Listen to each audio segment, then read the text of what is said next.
মাত্র ১৪ বছর বয়সী কিশোরের হাতেও বন্দুক আর টেক্সট মেসেজেই ঠিক হচ্ছিল পরবর্তী হামলার পরিকল্পনা। নিউ ইয়র্কের সাউথ ব্রোঙ্কসে একের পর এক গোলাগুলির ঘটনায় উঠে এসেছে ভয়ঙ্কর এক গ্যাং নেটওয়ার্কের চিত্র।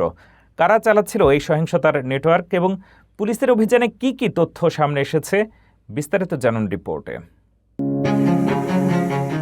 যুক্তরাষ্ট্রের নিউ ইয়র্ক শহরের সাউথ ব্রঙ্কস এলাকায় একের পর এক ভয়াবহ গোলাগুলির ঘটনায় প্রায় ২০ জন কথিত গ্যাং সদস্যের বিরুদ্ধে আনুষ্ঠানিক অভিযোগ আনা হয়েছে। প্রসিকিউটরদের দেয়া তথ্য অনুযায়ী এই দুর্ধর্ষ অপরাধী চক্রের বেশ কয়েকজন সদস্যের বয়স মাত্র ১৪ বছর। তদন্তকারীরা জানিয়েছেন, ওই এলাকায় আধিপত্য বিস্তারকে কেন্দ্র করে ৪টি প্রতিদ্বন্দ্বী গ্যাং অন্তত ১৩টি সহিংস অপরাধ এবং রক্তক্ষয়ী গোলাগুলির ঘটনার জন্য সরাসরি দায়ী। গ্যাংগুলোর এই প্রকাশ্য বন্দুকযুদ্ধের খপ্পরে পড়ে বেশ কয়েকজন নিরীহ পথচারী মারাত্মকভাবে আহত হয়েছেন।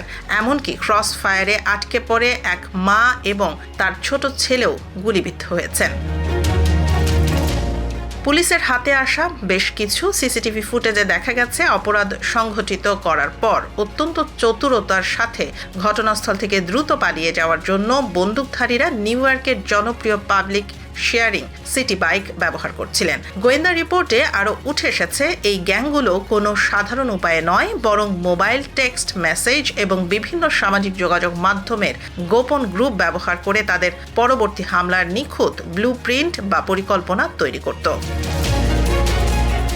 জনাকীর্ণ আবাসিক এলাকায় দিনের আলোতে এমন দুর্ধর্ষ হামলার ঘটনা পুরো নিউ ইয়র্ক জুড়ে তীব্র আতঙ্ক সৃষ্টি করেছে। প্রসিকিউটররা এই অপ্রাপ্তবয়স্ক কিশোর গ্যাং এবং মূল অপরাধী চক্রগুলোর বিরুদ্ধে সর্বোচ্চ কঠোর আইনি ব্যবস্থা নেওয়ার ঘোষণা দিয়েছেন।